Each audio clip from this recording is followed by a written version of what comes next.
Imagine waking up in a hospital room to discover that while you were unconscious, your own daughter declared you dead on social media, and within hours, your $2.5 million company was being sold off for pennies on the dollar.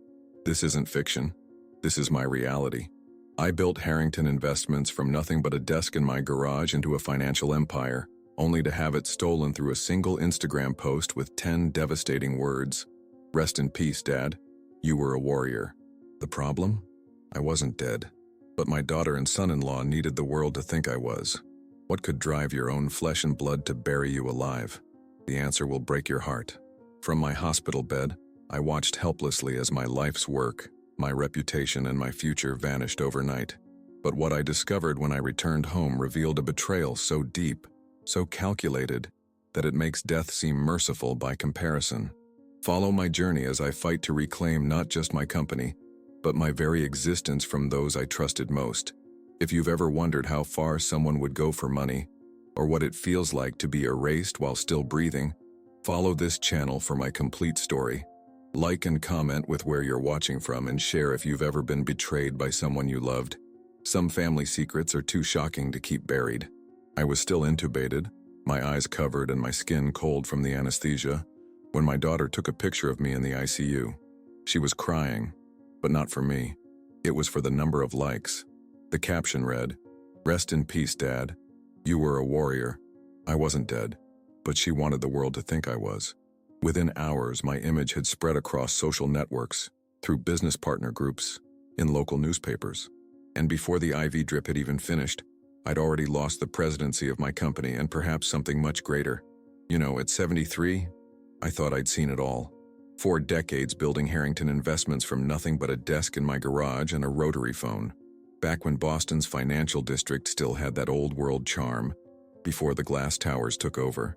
I'd survived the crash of '87, the dot-com bubble 2008, and every market hiccup in between. But nothing prepared me for betrayal from my own flesh and blood. I remember waking up in that hospital room, the harsh fluorescent lights burning my eyes, that antiseptic smell burning my nostrils. The doctors were surprised. Apparently my heart attack had been severe. "Mr. Harrington," they said, "you're quite the fighter." I tried to smile, but the tube in my throat made it impossible. That's when I noticed something odd. No flowers, no cards, no visitors except the occasional nurse checking my vitals. 3 days passed before someone finally told me. It was Janet, an older nurse with kind eyes who'd been with me since they wheeled me in. She hesitated by my bedside, fidgeting with my chart. "Sir," she whispered, looking over her shoulder, "there's something you should know. Your family, they've been telling people you didn't make it." I thought she was confused. Why would anyone, especially my daughter Caroline, declare me dead when I was very much alive? Janet pulled out her phone and showed me Caroline's Instagram post. Me lying there, tubes everywhere, looking half dead, with that horrible caption underneath. The post had thousands of comments, people offering condolences, sharing memories. The timestamp showed it was posted just 2 hours after I was admitted. When Janet scrolled down to show me more, I saw something that made my blood run cold. My son-in-law Robert had commented, "Dad's legacy will always live on through us. We'll take care of everything now." Take care of everything? I'd built a $75 million investment firm with real estate holdings across 3 states. I'd planned meticulously for succession, but not like this. Not while I was still breathing. I tried to speak, but the tube prevented me. I frantically motioned for a pen. Janet understood and handed me her notepad. With shaking hands I scrawled, "Call my lawyer, Edward Collins." Janet nodded and stepped out. I lay there, heart monitor beeping faster as realization set in. This wasn't just a misunderstanding. This was calculated. That night I pulled out my IV and tried to reach the phone on the nightstand. The effort sent monitors screaming and 3 nurses rushed in. They found me halfway to the floor, desperate and wild-eyed. They sedated me, of course, said it was for my own good.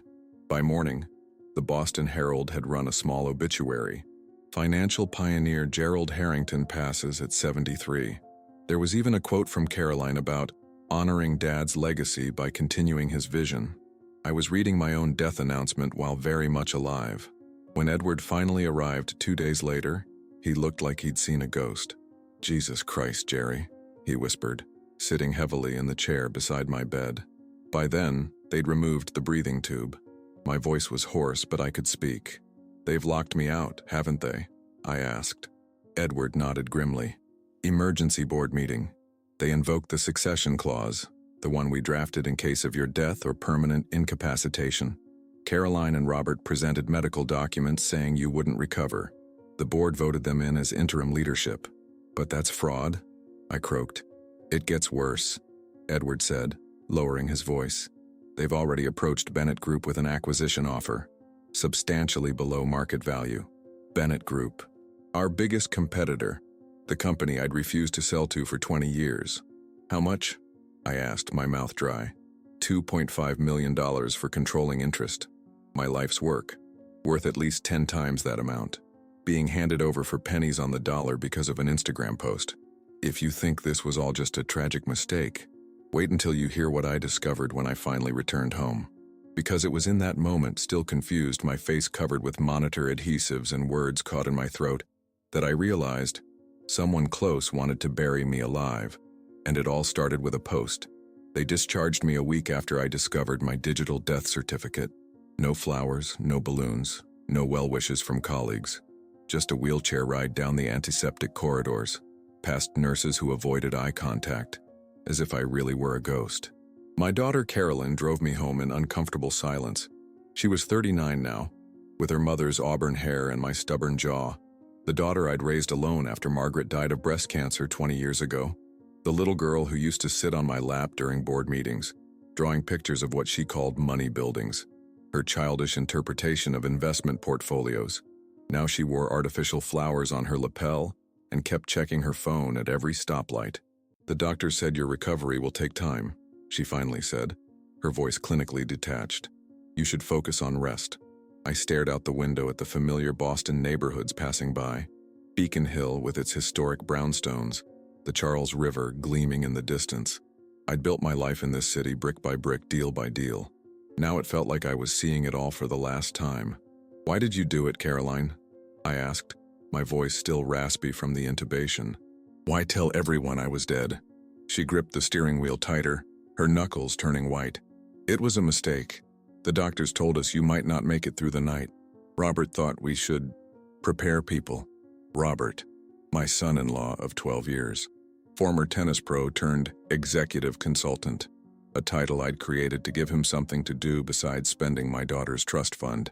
He'd been pushing for a larger role in the company for years. "A post announcing someone's death isn't preparation, Caroline, it's an announcement." She pulled into the driveway of my Brookline home, the colonial revival I'd purchased when the company went public in '97. The property looked different somehow.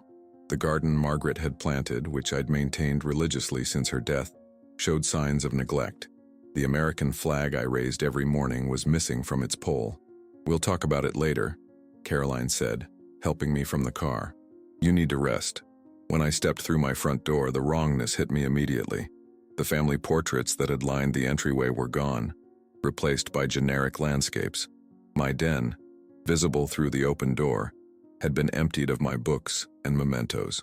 "Where are my things?" I asked, panic rising in my chest. "We thought it would be easier for you to recover in a more streamlined environment," Caroline explained, not meeting my eyes. "Easier? This is my home, Caroline. Those are my memories." She guided me to the living room sofa, which at least remained unchanged. "The doctor prescribed these for anxiety," she said, placing a prescription bottle on the coffee table. "And these for sleep. Robert will be by later to check on you." That night I lay in my stripped-down bedroom, staring at walls that no longer held the photographs of my life. Sleep wouldn't come. Around midnight I heard voices downstairs, Caroline and my granddaughter Emma arguing in hushed tones. "But you promised you'd tell him," Emma's voice carried up the stairs. At 16, she'd inherited her grandmother's fierce intellect and her mother's determination. "Not now, Emma, he's too fragile." Caroline's voice was sharp with warning. "He deserves to know what's happening. Grandpa built that company. That's enough, go to your room." Then came the words that froze my blood. Caroline's whispered response. "Not yet. He can't know about the account." What account? I wondered, my mind racing through possibilities. The offshore accounts in the Caymans? The trust funds I'd established for Emma's education? Or something else entirely? In the following days, Caroline and Robert maintained their strange vigil. They brought meals at precise times, administered medications, and spoke about me in the third person as if I weren't there. "Dad needs his rest," Caroline would say to visitors, the few who bothered to come now that I was officially dead, to Boston's financial elite. My name had been removed from the company website. The Wall Street Journal ran a piece about the smooth transition following the sudden passing of founder Gerald Harrington. My attempts to call board members were blocked. Either my phone privileges restricted or their numbers mysteriously deleted from my contacts. I was a ghost in my own life, watching helplessly as it was dismantled around me. One afternoon I managed to sneak into my study when Caroline was out. The bookshelves were empty, the desk cleared of papers. Even the safe behind the Hopper print was open and barren. I sank into my leather chair, overwhelmed by the systematic erasure of my existence. That's when I noticed it. A small envelope that had slipped between the desk and the wall. With trembling fingers, I retrieved it. Inside was a USB drive labeled with my initials, GH. Before I could investigate further, I heard Robert's voice in the hallway, speaking to someone on the phone. "The old man doesn't suspect anything," he was saying. "By the time he figures it out, the transfer will be complete." I quickly pocketed the USB drive and returned to my bedroom, heart pounding. That night, as the house grew quiet, one thought kept circling in my mind. I needed to find out what was on that drive. But more importantly, I needed to understand why my own daughter had declared me dead while I was still breathing. That night, with the house finally quiet, I sat in my darkened bedroom clutching the USB drive like a lifeline. My old laptop had disappeared along with everything else, but Emma's computer was still in the guest room where she stayed on weekends. My granddaughter had always been my ally, perhaps unconsciously sensing the growing distance between me and her mother over the years. My hands trembled as I powered up the laptop, the glow of the screen casting ghostly shadows across the unfamiliar walls of what was once my sanctuary. Each keystroke felt impossibly loud in the midnight silence. The USB drive contained only a single password-protected PDF file labeled Contingency Plan. I stared at the prompt, my mind racing through possible combinations. Caroline's birthday? No. Company founding date? No. After several failed attempts, I tried what Margaret and I had used for everything important. Caro 1983, Emma 2007. Our daughter's name and birth year followed by our granddaughter's. The file opened immediately. What I saw made my stomach twist into a knot so tight I could barely breathe. It was a second version of my will, one I had never signed. The document bore my signature, perfectly forged down to the slight rightward tilt of the G in Gerald. This falsified will specify that in the event of my prolonged illness or death, all company assets would transfer immediately to an entity called Harrington Legacy Holdings, with Caroline and Robert as sole trustees. The creation date was 3 months ago, shortly after my annual physical had revealed early signs of coronary disease. "Jesus Christ," I whispered, scrolling through page after damning page.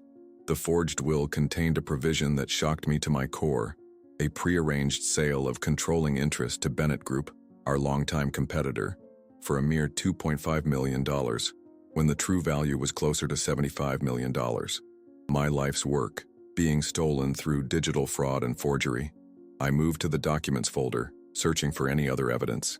In a subfolder labeled Insurance, I found emails between Robert and someone named Victor at Bennett Group, discussing risk mitigation and accelerated timeline due to health concerns. One line stood out with terrible clarity. Once the transfer is complete, the old man's actual status becomes irrelevant. My actual status. Whether I was alive or dead didn't matter to them. They just needed the world to believe I was gone. The betrayal cut deeper than any surgical incision. I'd raised Caroline alone after Margaret died, working 80-hour weeks while still making time for school plays and science fairs. I'd paid for private universities, funded her wedding, set up trusts for Emma's future, and this was how she repaid me, with digital patricide. I must have made a noise, a sob or gasp, because suddenly there were footsteps in the hallway. I quickly closed the laptop, slipped the USB drive into my pajama pocket and pretended to be asleep just as my bedroom door creaked open. "Dad?" Caroline's voice was soft, deceptively concerned. "Are you okay?" I kept my breathing deep and regular, my back to the door until she finally left. Sleep was impossible now. As the first hints of dawn painted my ceiling, I made a decision. I needed to get to my safe deposit box at Boston Trust. It contained documents only I knew about, contingency plans of my own. The next morning, I told Caroline I wanted fresh air, a short walk around the neighborhood. She hesitated, then agreed, but insisted Robert accompany me. My son-in-law appeared minutes later, all false cheer and solicitous concern. "Beautiful day, Gerald," he said, helping me down the front steps as if I were an invalid. At 73, I wasn't running marathons, but I'd never needed assistance walking until now. Not too far, though, doctor's orders. We strolled down Marlborough Street, past the historic homes with their wrought iron fences and carefully tended window boxes. Robert kept up a steady stream of meaningless chatter, his hand firmly gripped around my upper arm, ostensibly for support, but I recognized it for what it was: control. "How's the company transition going?" I asked casually, watching his face. A flicker of tension crossed his features before his smile reasserted itself. "Smooth as silk. The board has been very understanding about the situation." "And what situation is that exactly, Robert?" He patted my arm condescendingly. "Your health crisis, of course. The doctors were very clear about minimizing your stress. Caroline and I are handling everything so you can focus on getting better." "That's very thoughtful," I said, swallowing my rage. "And the Bennett Group? I hear they've expressed interest." Robert's step faltered slightly. "Where did you hear that?" "Boston's a small town in financial circles. Word gets around." His grip on my arm tightened. "Just rumors, Gerald. Nothing for you to worry about."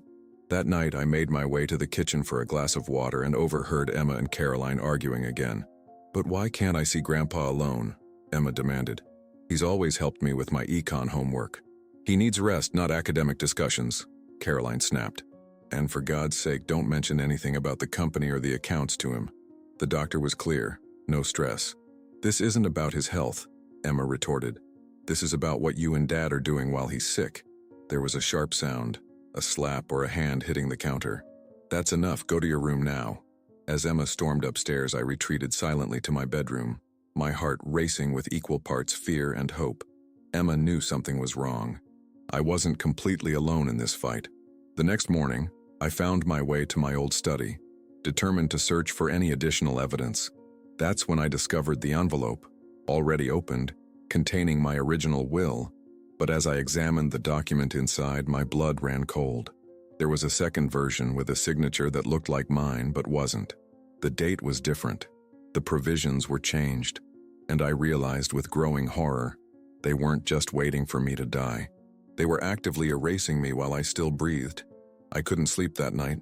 The forgery of my signature kept flashing behind my eyelids every time I closed my eyes. Outside my window, a late October rain pelted against the glass, matching the storm raging inside me. How could Caroline, my little girl who once made me get well cards whenever I had so much as a cold, now be plotting to erase me from my own life? Morning came with leaden skies and the sound of voices downstairs, Caroline and Robert in heated discussion. I strained to hear from the top of the stairs, my aging knees protesting as I crouched like a spy in my own home. "The board is getting suspicious," Robert hissed. "Thompson called yesterday asking when they can speak to Gerald directly. Tell them he's still recovering." "Doctor's orders," Caroline replied, her voice clipped and professional. The voice she used for difficult clients, not the one she'd used when telling me about her first heartbreak or when she'd asked me to walk her down the aisle. "We need to move faster. Bennett won't wait forever, and if your father starts making calls..." Their voices faded as they moved toward the kitchen. I retreated to my room, heart pounding painfully against my ribs. I needed an ally. Someone inside this mausoleum of a house who wasn't part of their plan. Emma, my granddaughter, visited every weekend, her presence the only brightness in my increasingly restricted existence. Smart as a whip and fiercely loyal, she had her grandmother's moral compass, something her mother seemed to have misplaced. As if summoned by my thoughts, I heard the front door open and Emma's voice calling out. It was Friday afternoon. She must have come straight from her private school in Cambridge. I listened as Caroline intercepted her. "Grandpa's resting, honey. Why don't you start your homework in the den? Is he okay? Can I at least look in on him? Better not disturb him. The new medication makes him confused sometimes." My jaw clenched at the lie. They were painting me as senile, a convenient narrative to explain away any protests I might make about what they were doing. I waited until Caroline left for her emergency board meeting, before making my way downstairs. Emma sat at the dining room table, textbooks spread around her, dark hair falling forward as she bent over her calculus homework. She looked up, her face brightening instantly. "Grandpa, Mom said you were sleeping." "Apparently I'm doing a lot of that these days," I said dryly, easing myself into the chair beside her. "How's school?" We chatted about her classes, her debate team, her applications to Yale and Princeton, my alma mater. The normality of the conversation was like oxygen after weeks of suffocation, but I could see something troubling her, a shadow behind her eyes that shouldn't be there at 16. "What's wrong, Emma?" I asked gently. "And don't say nothing. I've known you since the day you were born." She glanced toward the door nervously before leaning closer. "Something weird is going on with Mom and Dad. They're always whispering and they get really tense whenever anyone mentions you or the company. Have you heard anything specific?" I kept my voice casual, though my heart was racing. She hesitated, then reached into her school bag and pulled out a small notebook. "I've been kind of keeping track of stuff. Mom would kill me if she knew." My brilliant, observant granddaughter had been documenting their suspicious behavior. Times, dates, snippets of overheard conversations. One entry from 3 weeks ago while I was still in the hospital made my blood run cold. Mom on phone with someone named Victor said the announcement worked perfectly, everyone believes it. The announcement of my death. "There's something else," Emma whispered, glancing at the door again. "I heard Dad on the phone yesterday. He said, 'Once the Bennett deal closes next week, we'll be set for life.'" "What Bennett deal, Grandpa? Isn't Bennett Group your biggest competitor?"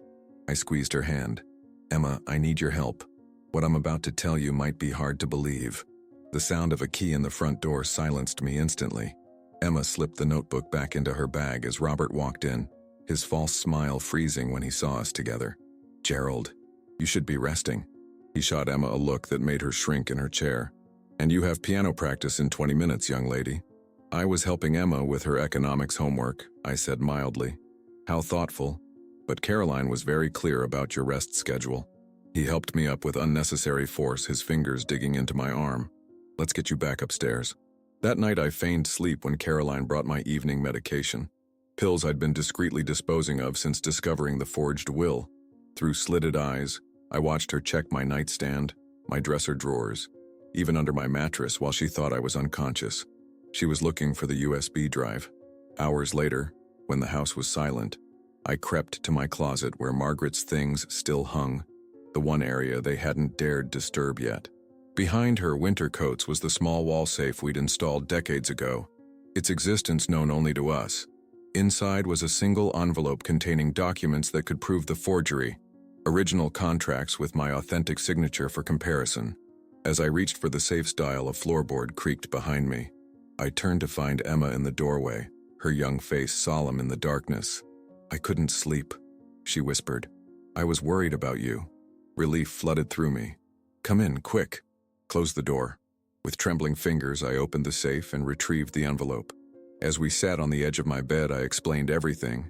The forged will, the false announcement of my death, the planned sale to Bennett Group.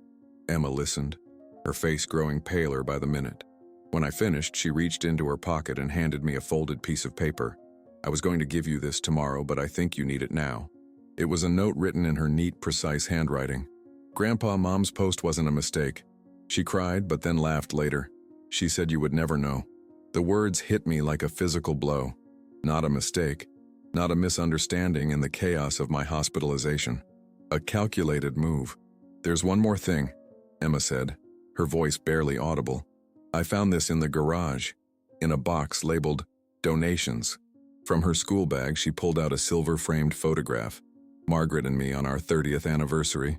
Her smile radiant despite the cancer that would take her just months later. It had stood on my bedside table for decades, the last thing I saw each night, the first thing I greeted each morning. They had thrown away not just my legal existence, but my heart's most precious anchor. "I saved it," Emma said, tears welling in her eyes. "I couldn't let them give it away." I held the frame with shaking hands, running my thumb over Margaret's face. My throat closed with emotion as I realized it wasn't just my company, my money, my reputation they were stealing. They were trying to erase every trace that I had ever loved, ever been loved. "Thank you," I whispered, pulling Emma into a hug that felt like our shared lifeline in a drowning world. Just then, the doorbell rang. An unusual sound at nearly midnight. We froze, listening to Robert's heavy footsteps on the stairs, the murmur of voices at the front door. "Stay here," I told Emma, tucking the photograph and documents under my mattress. I crept to the top of the stairs, where I could see into the foyer below. Robert stood speaking with a thin man in an expensive suit, their voices too low to catch. But as the visitor turned to leave, he handed Robert what looked like a business card, saying clearly, "Mr. Harrington needs to know what his daughter is involved in, but this could destroy you both." I waited until Robert returned to his bedroom before slipping back to mine, my mind racing with questions. Who was that man? What did he know about Caroline? I tucked the business card's existence away in my memory. I would need to find it somehow.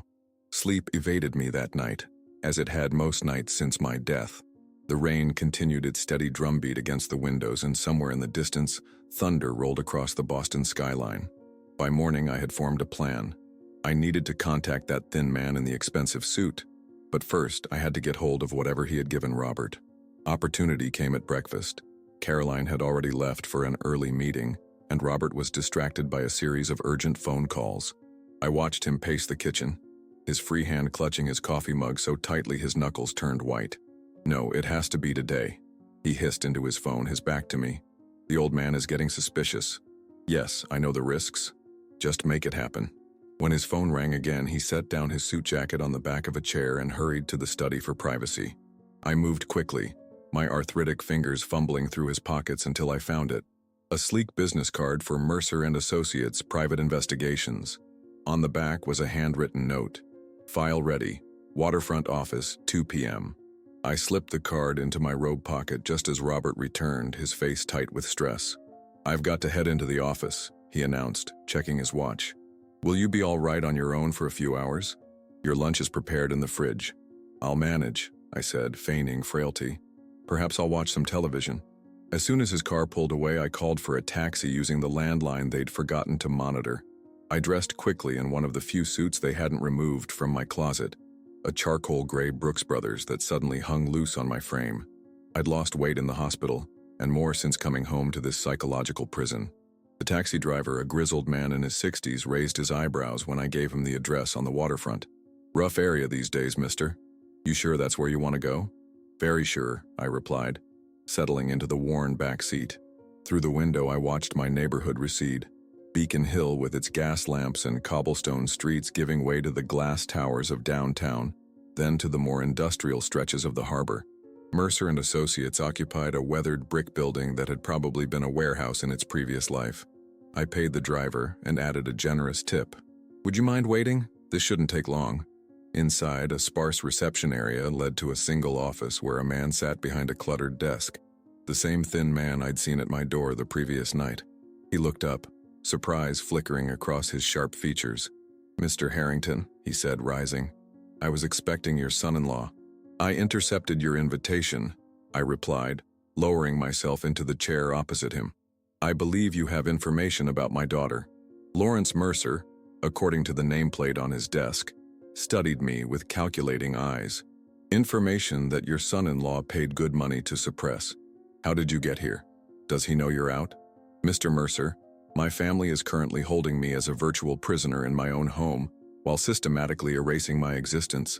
They've declared me dead on social media, forged my signature on legal documents, and are selling my company for pennies on the dollar. So no, they don't know I'm here, and I'd prefer to keep it that way." He nodded slowly, then reached into a drawer and pulled out a thick manila folder. "Your son-in-law hired me 3 months ago to investigate your health condition, specifically to find any evidence that might suggest you were unfit to run your company. When I found nothing, he asked me to create something." My stomach twisted. "And did you?" "I'm many things, Mr. Harrington, but I draw the line at fraud." He pushed the folder across the desk. "Instead, I dug into why they were so desperate to remove you. What I found was this."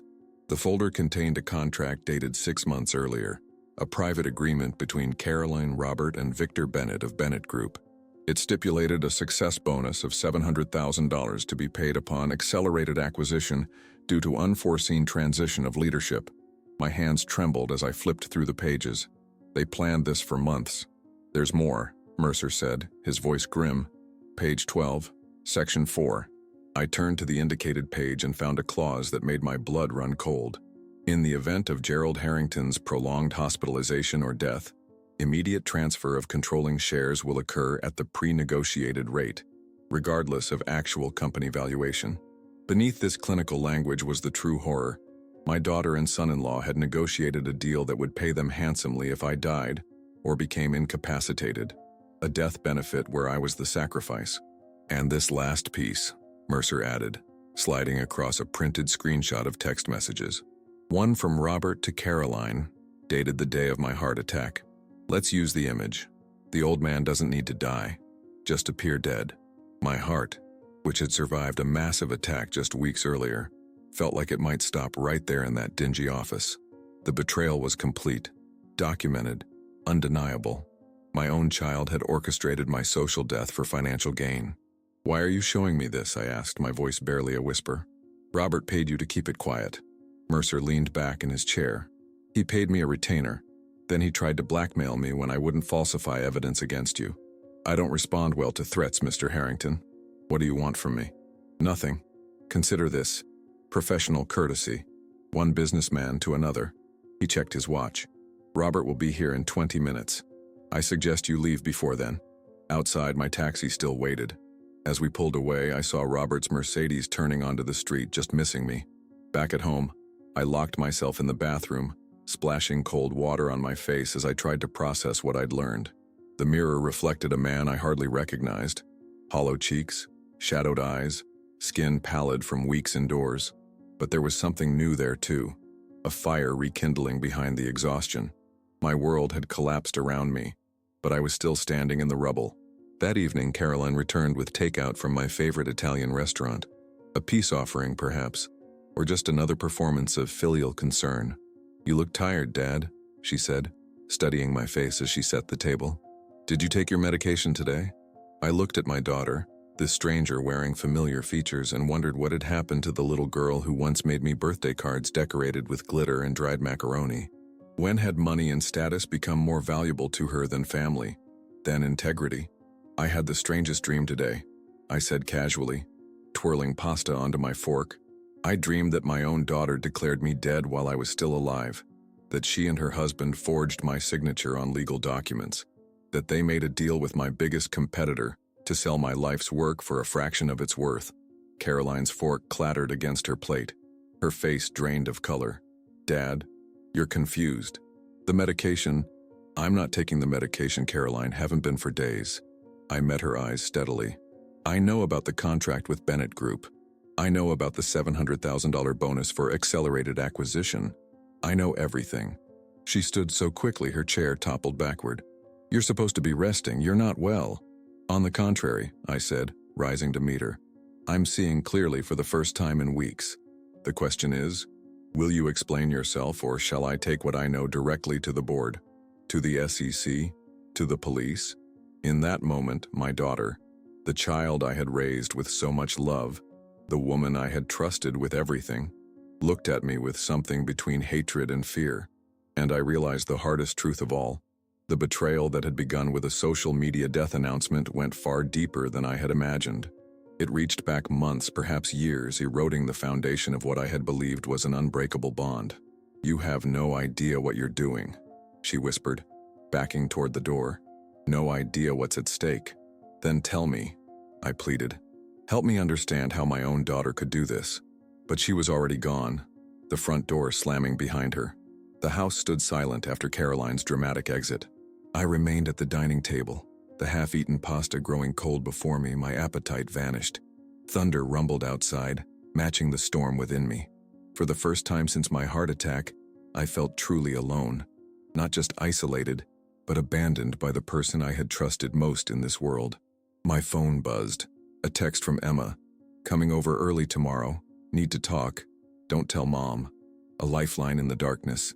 I dragged myself upstairs, my body suddenly feeling every one of my 73 years. Sleep came in fitful bursts, haunted by dreams of falling from great heights while Caroline watched impassively from above.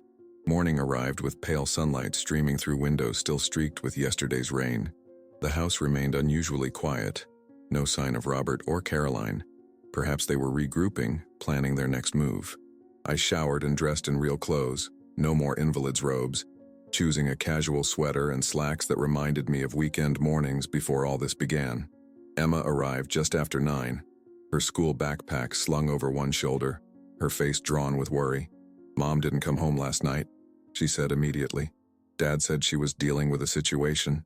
They were fighting on the phone." I ushered her into the kitchen, away from windows visible from the street. "Emma, things are going to get complicated. Your mother knows that I've discovered what they've been doing." Her young face, usually so full of teenage vigor, looked suddenly older, burdened. "I heard them talking last week about the money, about how they were underwater on the new house in Nantucket and Dad's investment thing crashed. Financial troubles, the oldest motive in the book. I should have seen it coming. The increasingly lavish lifestyle, Robert's failed side ventures, the summer home they'd purchased last year that was well beyond what Caroline's trust fund could sustain. Grandpa, there's something else you should know," Emma said, her voice dropping to a near whisper. "It's about Grandma's things." My breath caught. "What about them?" "After you had your heart attack, Mom went through all of Grandma's keepsakes, the ones you kept in that cedar chest in your closet. She was looking for something specific. When Dad asked what she was doing, she said, making sure there's nothing left to remind him. The cedar chest, Margaret's treasures. I had preserved them for 20 years. Her favorite scarves, the journals she kept during her illness, the letters we wrote to each other when I traveled for business. Sacred artifacts of a love that had defined my life. "Take me to the park," I said suddenly. "The one where your grandmother and I used to feed the ducks. We need to talk somewhere they won't expect." 30 minutes later, we sat on a bench overlooking the small pond in Boston Public Garden, the same bench where Margaret and I had sat countless Sunday mornings. Ducks glided across the water's surface, oblivious to the human drama unfolding beside them. The late October air was crisp, carrying the scent of fallen leaves and approaching winter. "I saved something," Emma said, reaching into her backpack, before Mom could throw it away. She handed me a small velvet pouch. Inside was a silver locket with Margaret's initials engraved on its face, M.E.H., Margaret Elizabeth Harrington. My hands trembled as I held it. I had given it to Margaret on our first anniversary, and she had worn it every day until her final hospital stay. She was going to donate it, Emma said, her voice thick with emotion, along with all of Grandma's other jewelry. I took it when she wasn't looking. I opened the locket, expecting to find the tiny photo of us on our honeymoon that had always been inside. Instead, there was a tightly folded piece of paper. With fingers that suddenly felt clumsy, I carefully extracted and unfolded it. The handwriting, delicate yet determined, was unmistakably Margaret's. Dated just weeks before her death, it read, "My dearest Gerald, if you're reading this, it means our daughter has forgotten the values we raised her with. I've watched her changing these past few years. The growing materialism, the influence of Robert, the distance from what really matters. I've tried to guide her back, but my time is running short. If one day my Caroline forgets who you are, forgive her for me. She was raised in love, but has chosen fear. Your loving Margaret." My vision blurred with tears. Margaret had seen it coming, had recognized the shift in our daughter's character that I had been too blind to notice. Even in her final days, racked with pain and fading strength, she had been more perceptive than I. "She hid this after you got sick," Emma explained, her own eyes shining with tears. "She didn't want you to know what was inside." "Your grandmother was always the wisest of us," I said, my voice breaking. "She saw things the rest of us missed."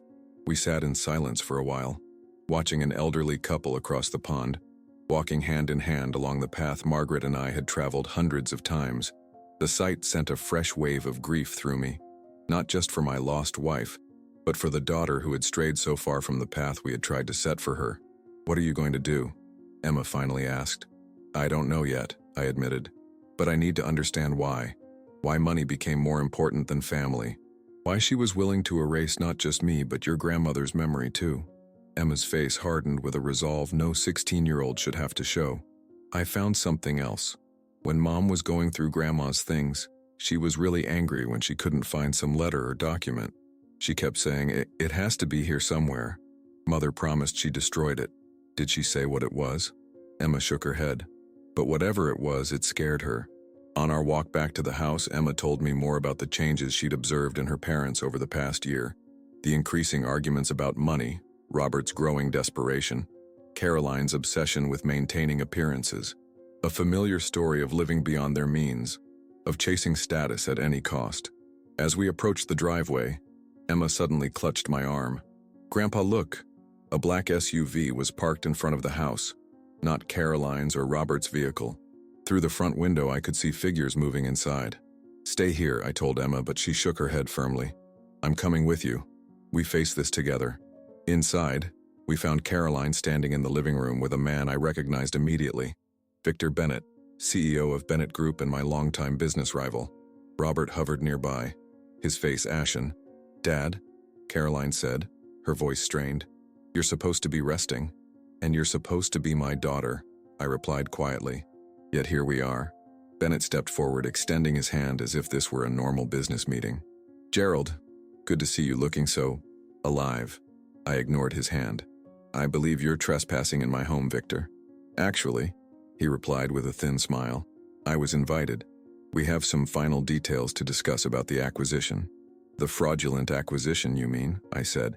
"Based on forged documents and a false death announcement." Bennett's eyes narrowed as he glanced at Caroline and Robert. "You assured me everything was in order." "It is," Caroline insisted, her voice rising an octave. "Dad is confused. The medication—" "Stop," I said, my voice sharper than I intended. "No more lies, Caroline. Not in front of your daughter." Emma stood tall beside me, her young face a mixture of hurt and determination. Caroline seemed to notice her presence for the first time, and something flickered across her features. Shame, perhaps, or the first crack in her carefully constructed facade. "Emma, go to your room," she ordered. "No," Emma replied simply. "I'm staying with Grandpa." In that moment, standing in my own living room surrounded by betrayal yet anchored by my granddaughter's loyalty, I felt Margaret's presence as strongly as if she were standing beside us. The weight of the locket in my pocket reminded me of her final wisdom, her plea for forgiveness toward our wayward daughter. But some things, I realized, cannot be forgiven until they are first understood. The tension in my living room was thick enough to cut with a knife. Victor Bennett stood with his expensive Italian shoes planted on my Persian rug, the one Margaret had chosen on our 20th anniversary trip to Istanbul. His presence in my home felt like the final violation. "Perhaps we should reschedule," Bennett suggested smoothly, his eyes calculating as they moved between me and Caroline. "When things are clearer." "Things are perfectly clear," I replied, maintaining my composure despite the rage simmering beneath the surface. "You attempted to purchase my company through fraudulent means, conspiring with my daughter and son-in-law to declare me dead while I was still very much alive." Bennett adjusted his silk tie, a nervous gesture I'd observed across negotiating tables for decades. "Gerald, business is business. I was presented with an opportunity and the appropriate documentation. If there were irregularities in how that came about, that's hardly my concern. It becomes your concern when those irregularities constitute fraud, elder abuse, and possibly attempted murder," I said, watching his face pale slightly. "Would you like me to continue this conversation with the SEC present? Or perhaps the Boston police?" He retreated a step, mask slipping. "I was told you were incapacitated. Terminal. As you can see, the reports of my death were greatly exaggerated." I turned to Caroline, whose perfectly manicured hand clutched the back of the sofa for support. "Why don't you tell Mr. Bennett about the funeral you planned? The one scheduled for next week at St. Cecilia's Church." Emma gasped beside me. "A funeral? But Grandpa's alive." Caroline's face contorted with something between rage and panic. "That's absurd. There's no funeral." "Isn't there?" I walked to the antique secretary desk in the corner, one of the few pieces of furniture they hadn't rearranged or removed, and withdrew a folder I'd discovered that morning while they were out. "Then perhaps you can explain these invoices. One for floral arrangements from Winston's on Newbury Street, another for catering from the Capitol Grill, and this confirmation email from Father Michael about the memorial service scheduled for next Thursday." Robert stepped forward, his face ashen. "It was a contingency plan. The doctors weren't optimistic about your recovery. A contingency plan that included a draft of your eulogy." I pulled out another paper, Caroline's elegant handwriting detailing how she would honor her father's legacy and carry forward his vision. The speech was dated 3 days before my heart attack. Bennett backed toward the door. I think it's best if I leave. We can discuss the acquisition another time. There will be no acquisition, I said firmly. Not now, not ever. My company is not for sale, especially not to a man who would knowingly participate in this kind of scheme. You have no idea what you're doing, old man, Bennett snarled, his affable business persona evaporating. Your company needs fresh leadership. Your time is past. Perhaps, but that's for me and my board to decide. Not you, and certainly not through these methods. After Bennett left, the four of us remained in a tableau of family dysfunction. Me standing with Emma at my side, Caroline and Robert across from us like strangers wearing familiar faces. How could you? Emma's voice broke the silence, her question directed at her mother. Tears streamed down her young face. How could you plan Grandpa's funeral while he was still alive? Caroline's composure finally cracked. You don't understand the pressure we've been under. The debt, the expectations, maintaining our position. Position? I echoed. Is that what this was about? Status? It was about survival, Robert interjected. My investment firm collapsed last year. We're underwater on both houses. Caroline's trust fund is depleted. When your heart attack happened, it seemed like a sign. A sign to declare me dead and steal my company? The bitterness in my voice surprised even me. We never meant for it to go this far, Caroline said, tears welling in her eyes. It started as a misunderstanding. I posted that photo from the hospital when we genuinely thought you might not make it through the night. The caption was, emotional. Rest in peace, Dad. You were a warrior. I quoted. That's not a misunderstanding, Caroline. That's a declaration. The post went viral in Boston financial circles. Robert continued. Bennett reached out within hours, offering condolences and mentioning he'd always been interested in acquiring Harrington Investments. The offer he made, even at below market value, would have solved all our financial problems. So instead of correcting the misunderstanding, you decided to maintain the fiction, I said, the pieces finally falling into place, even when I recovered. Caroline nodded, unable to meet my eyes. By then, it had gone too far. The board was already implementing the succession plan. Bennett had drafted the acquisition proposal. We thought maybe it was for the best. For the best? Emma's voice rose in disbelief. You were going to let everyone think Grandpa was dead. We were going to tell them he'd made a miraculous recovery, Robert explained weakly.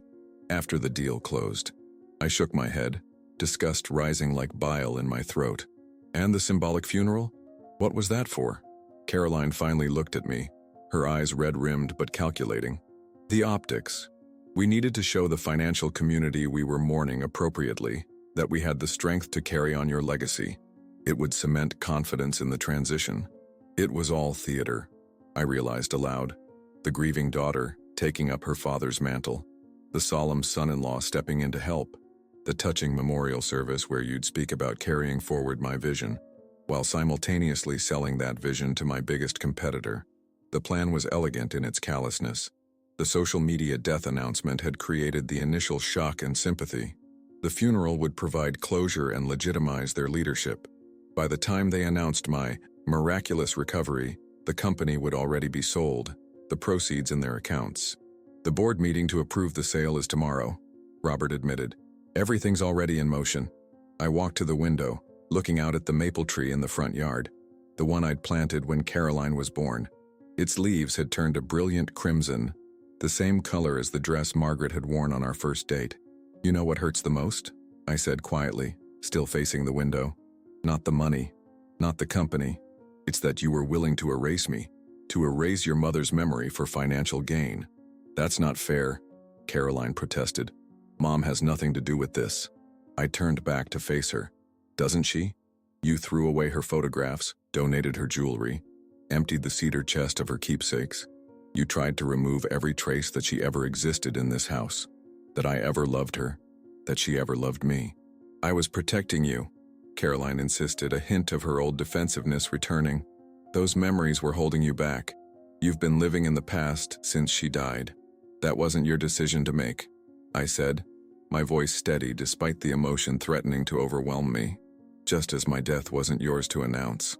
Emma moved to stand beside me, her young shoulder pressing against mine in silent support. In that moment, I saw Margaret in her, Not just the physical resemblance, but the moral clarity, the courage to stand for what was right, even when it was difficult.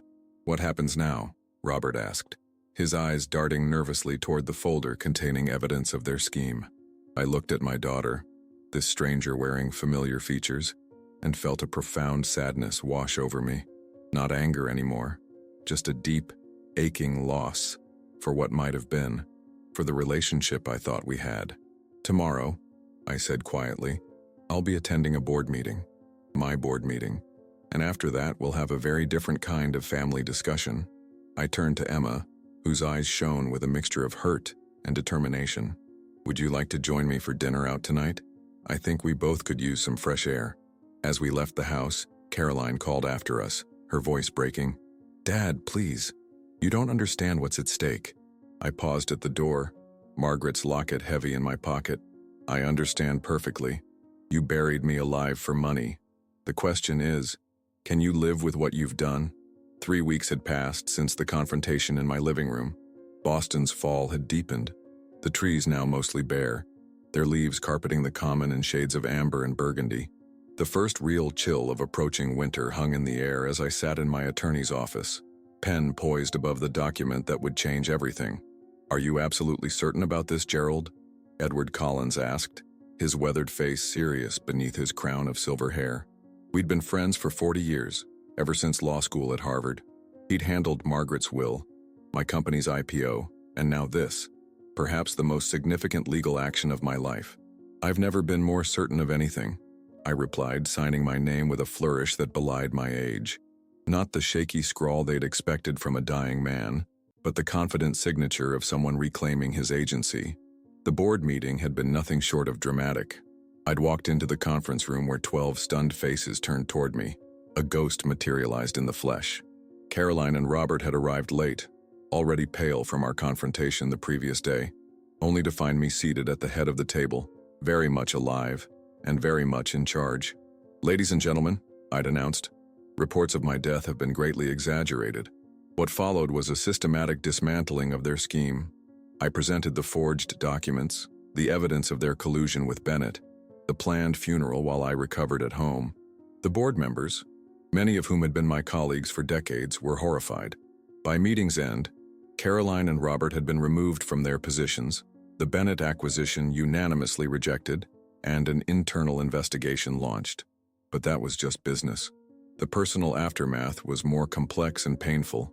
Caroline hadn't spoken to me since that day. She'd moved out of her Beacon Hill home, apparently now in foreclosure, to a rental apartment in Cambridge. Robert had disappeared entirely. Rumor had it to his brother's place in Chicago.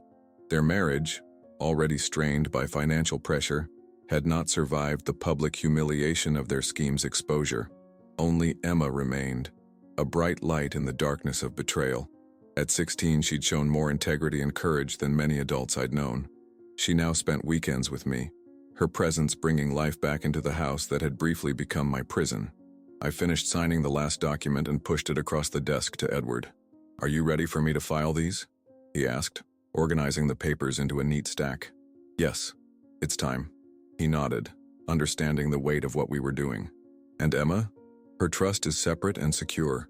Caroline can't touch it, even if she wanted to." Outside, the November sun cast long shadows across the Boston streets as I made my way to the granary burying ground. Though it wasn't Margaret's resting place, she'd been cremated according to her wishes, her ashes scattered in the garden she'd loved. I often came here to think. Something about the ancient gravestones and their testament to lives long past gave me perspective. I found a bench near the entrance and sat, watching tourists wander among the historical markers. In my pocket, I carried Margaret's locket, my fingers occasionally touching it like a talisman. 3 days after the board meeting, I'd gone to the safe deposit box at Boston Trust, the one Caroline didn't know about. Inside were documents Margaret had left, including a letter addressed to our daughter that was only to be opened if certain events came to pass. I hadn't read it. That was between mother and daughter. I'd had it delivered to Caroline's new apartment by courier. Whether she'd read it, I didn't know. My phone buzzed with a text from Emma. "Just got out of debate practice. Still on for dinner?" I smiled, typing back, "Absolutely, 6 p.m. at Giacomo's." As I slipped the phone back into my pocket, I noticed a familiar figure approaching. Caroline, her step hesitant, her face thinner than I remembered. She wore no makeup, her hair pulled back simply, none of the polished perfection she usually maintained. "Dad," she said softly, stopping a few feet away. "I wasn't sure you'd be here." "I come most Thursdays," I replied, surprised she remembered this habit of mine. She nodded, awkward silence stretching between us. "I got your package, the letter from Mom. I thought you should have it. Did you read it?" "No. It wasn't addressed to me." Caroline's eyes filled with tears. She knew, Dad. Somehow she knew what I might become, what I might do when the pressure got too much. She pulled out a folded paper from her purse. Margaret's letter, the edges already worn from repeated handling. She wrote this 3 days before she died.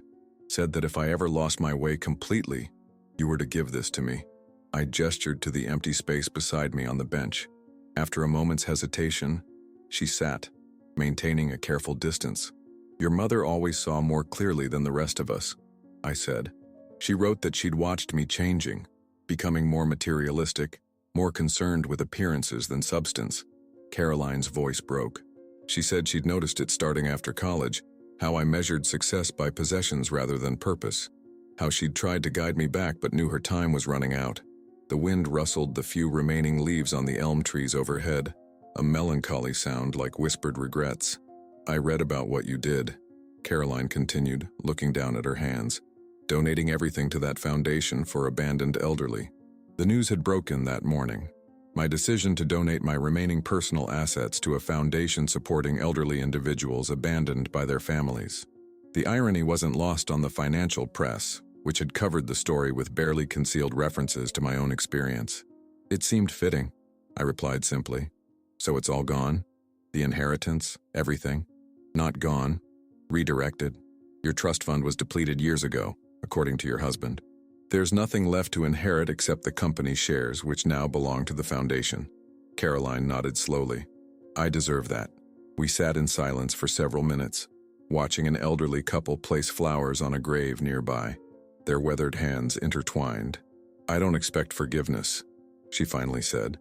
"What I did was unforgivable. I just wanted you to know that Mom was right about me, and that I have to live with that knowledge for the rest of my life." As she stood to leave, I noticed something around her neck, a thin silver chain. Following my gaze, she pulled it from beneath her sweater to reveal Margaret's locket. "Emma gave it back to me," she explained. "Said Mom would have wanted me to have it, despite everything." That sounded like Emma, finding grace where I had found only hurt. "What will you do now?" I asked. "Start over. I've taken a teaching position at a community college in Vermont. It doesn't pay much, but..." She shrugged. "Maybe it's time I learned what actually matters." After she left, I remained on the bench, feeling lighter somehow. Not healed. That would take more time than I might have left, but unburdened by the weight of unanswered questions. That evening, as Emma and I shared pasta at our favorite North End restaurant, she asked about my day. "I saw your mother," I said simply. Her fork paused halfway to her mouth. "How was that?" "Complicated, but necessary." Emma nodded with wisdom beyond her years. "She read Grandma's letter. She called me after. She was crying. Your grandmother had remarkable foresight. Do you think Mom will ever change? Really change, I mean?" I considered this, thinking of Caroline's subdued appearance, the teaching job, the locket she now wore. "I don't know. People can surprise you, sometimes in terrible ways, sometimes in wonderful ones. All we can do is give them the chance to show who they truly are." Later that night, alone in my bedroom, now restored with Margaret's photographs and mementos, I found myself thinking about the social media post that had started it all. The caption that had, for a time, erased my existence. "Rest in peace, Dad. You were a warrior." Perhaps there was truth in it after all. I had fought back from the brink, not just physically from the heart attack, but from the social death my own daughter had engineered. I had reclaimed my name, my company, my agency, and in doing so, I'd found something I thought I'd lost forever: clarity about what truly mattered. In the quiet darkness, I imagined Margaret beside me as she'd been so many nights before, her gentle presence a comfort even in memory. "We did our best with her," I whispered to the empty space. "The rest was her choice." And somewhere in the stillness, I could almost hear her reply, "Love anyway, from whatever distance necessary." Sometimes I realize the most peaceful rest comes not from death, but from finally seeing the truth, even when it breaks your heart. What would you do if your own child tried to erase you from existence for financial gain? Would you find it in your heart to forgive, or would you, like me, be forced to rebuild your life from the ashes of betrayal? Sometimes the deepest wounds come from those we've given everything to protect and nurture. In my 73 years, I've learned that wealth isn't measured in dollars or company valuations, but in the integrity of those who surround you. My daughter chose money over family, appearances over substance, greed over love. But through Emma, my granddaughter, I discovered that values can still transfer across generations, even when they skip the one in between. Perhaps that's the most valuable inheritance of all. Not the millions that vanished overnight, but the moral compass that guides us through our darkest hours. If this story touched you, remember that we all face moments of choice between what's easy and what's right. The hardest test isn't building success, but maintaining your soul while doing so. Please support this channel by liking, sharing, and subscribing. Your comments mean everything. Tell me about a time when you had to choose between forgiveness and justice in your own life. Until next time, remember, what others think of as your ending might just be your most powerful beginning.